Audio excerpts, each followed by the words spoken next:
schönsten, allerlichende, strahlendsten och göttelig voorziende, verzeihenden Herr.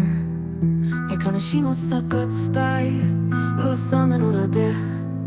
Genug verehren und verherrlichen, den Beschreibung durch Jahren drängt, so was nicht anderes wie Irrtum andenkt, Durchstellung durch ihren Denk.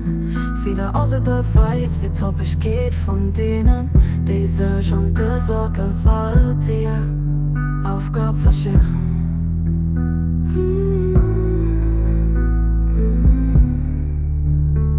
Hier nächsten und herrlichen, die strahlendsten, oh göttlich Vorsehung, auf verzeihenden Herr. Wie kann ich jemals so gut steilen, nur auf Sonnen oder dich?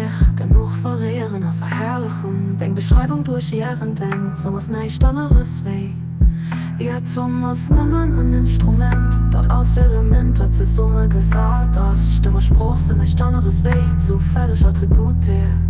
Wie kann ich also mal ein Instrument von einer irdischen Stimme, die Luftfähre von Himmel, die wieder singen es gleich im Blut nach in den Himmel gleicht.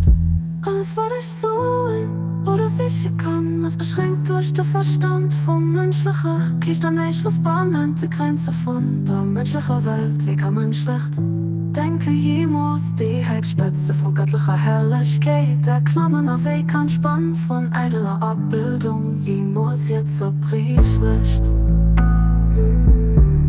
Netz von Vierstellungen, über Themen von der Herrlichkeit wie wenn. Ich kann nicht machen, außer mein Schwäch zu bezeichnen an mich, versuchen anzugestehen. Du baust auf Wirklichkeit, den alles besitzt, dem unerreichbaren Ding, den heiche warum. Verstehst du mich, von denen schwieft, die mit Verstand ausgerichtet sind? Abdul Baha.